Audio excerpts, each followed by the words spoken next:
Pour l'économiste guadeloupéen Jean-Marie Nolle, la France ne serait qu'une vallée de larmes et il explique ce qu'il entend par cette expression.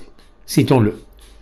L'expression « une vallée de larmes » est une métaphore qui suggère que la France est devenue un lieu de souffrance sociale, de douleur morale et de désolation économique.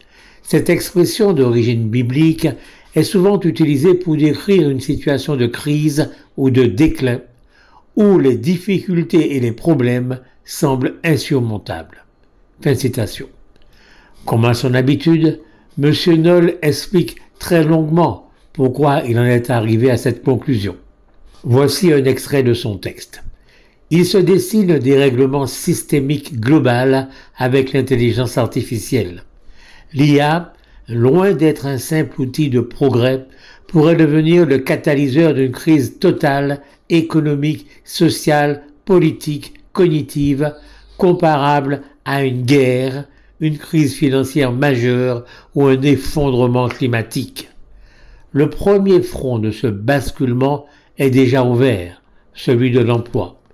Les modèles génératifs et l'automatisation cognitive menacent des millions de postes, parfois qualifiés, dans les services, la création, la finance ou l'ingénierie. Résultat, chômage de masse, accentuation du déclassement de la classe moyenne, instabilité sociale et montée des tensions sociales et politiques, avec le risque de l'émergence d'un régime autoritaire. Fin de citation.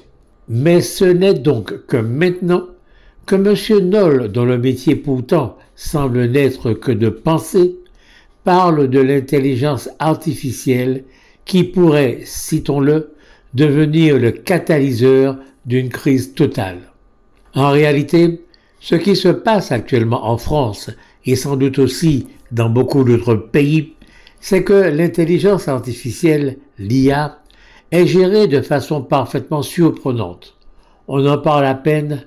Or, même le plus crétin des crétins se rend bien compte que l'intelligence artificielle est en train de nous faire entrer dans un autre monde. C'est une évolution comme l'humanité n'en a jamais connue. Vous imaginez, en Allemagne, en Europe, un robot a été nommé ministre et elle est en charge des marchés publics. Nous disons bien un robot est devenu ministre. Elle s'appelle Diela. C'est cette réalité-là que l'humanité doit désormais affronter. Dans la hiérarchie de la connaissance et de l'intelligence, l'homme était incontestablement au sommet. Tout le reste venait après, notamment le règne animal. Aujourd'hui, l'homme est en train de se retrouver en deuxième position, dominé par l'intelligence artificielle. Dès lors, la question se pose. Vaut-il mieux affronter l'intelligence artificielle ou vaut-il mieux s'en faire une alliée? La réponse est évidente. Il faut dans tous les secteurs la prendre en considération et l'intégrer dans la vie de chacun, tant au niveau personnel qu'au niveau institutionnel.